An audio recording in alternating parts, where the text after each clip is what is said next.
Máme tu ďalšiu astrologickú zmenu, ktorá sa udiala už minulý týždeň vo štvrtok 26.6.2025. Planéta Merkur vstupuje do ohnivého znamenia Leva. Počasie je už naozaj krásne letné, takže aj táto astrologická zmena priniesla letný vibe a komunikácia dostáva novú energiu. Merkur v znamení Raka, kde bol do tohto času, nebol v dobrom postavení, pretože Merkur v mlkvom vodnom znamení, ako je znamenie Raka, nevedel svoju energiu dobre uplatniť. Niektoré informácie a správy mohli vo vás vyvolať zmätok a mohli vyvolať aj nejaké negatívne emócie.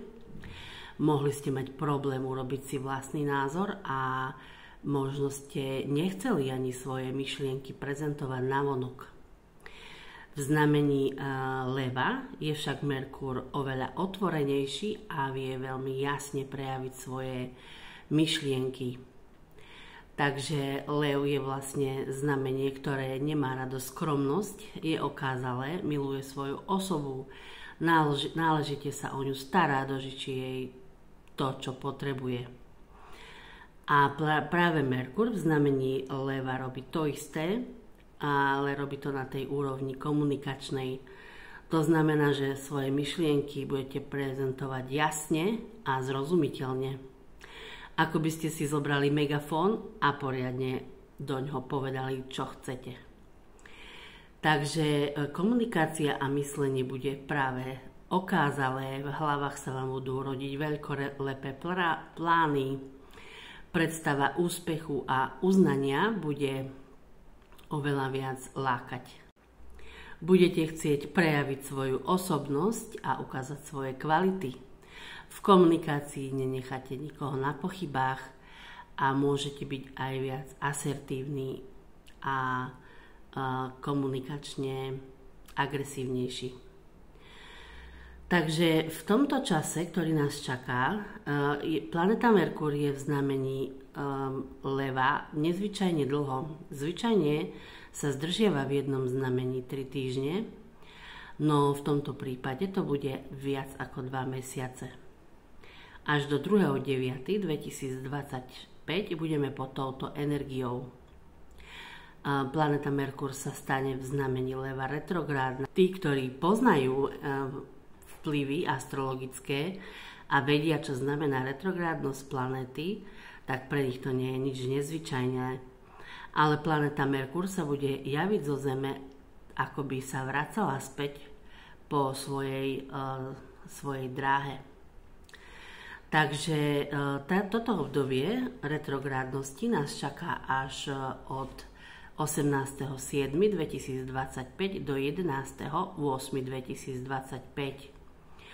Možno budete musieť dokončiť to, čo ste odložili alebo zabudli na to. A ešte jedna dôležitá vec sa bude diať v čase retrográdnosti, že budete musieť splniť svoje sľuby a predsavzatia. Pretože Merkur v znamení Leva má veľkolepé predstavy a naozaj vie sľubiť hocičo. Ale práve v retrográdnosti planety Merkur zisťuje, či to dokáže vôbec splniť a či jeho sľuby nie sú len predstieranie alebo nejaké klamstvá. Ak však ste boli svedomití a nemáte žiadne resty, tak tento čas určite využite na oddych a na nejakú retrospekciu, zhodnotenie predchádzajúceho pol roku. Možno si dajte trošku pauzu a nezačínajte už nič dôležité počas mesiaca júl, alebo sa stretnete s niekým zo svojej minulosti. Možností je viacero. Retrográdnosť planety Merkur nemusí byť len komplikovaný čas. Aspekty, ktoré Merkur vytvára, trvajú približne 2 dní. Pri spojení s pomalými planetami to môže byť dlhšie. O každom aspekte píšem viac na stránke Patreonu. Ak sa chcete k článku dostať, je potrebná registrácia a úhrada vybraného programu. Leto a energie astrologické sú zaujímavé a ja vám pozývam stať sa mojím patrónom, kde si môžete prečítať aj astrologickú prognózu na následujúci rok, na rok 2025, pre každé znamenie zverokruhu. Keď uhradíte vybraný program, články sa vám okamžite otvoria.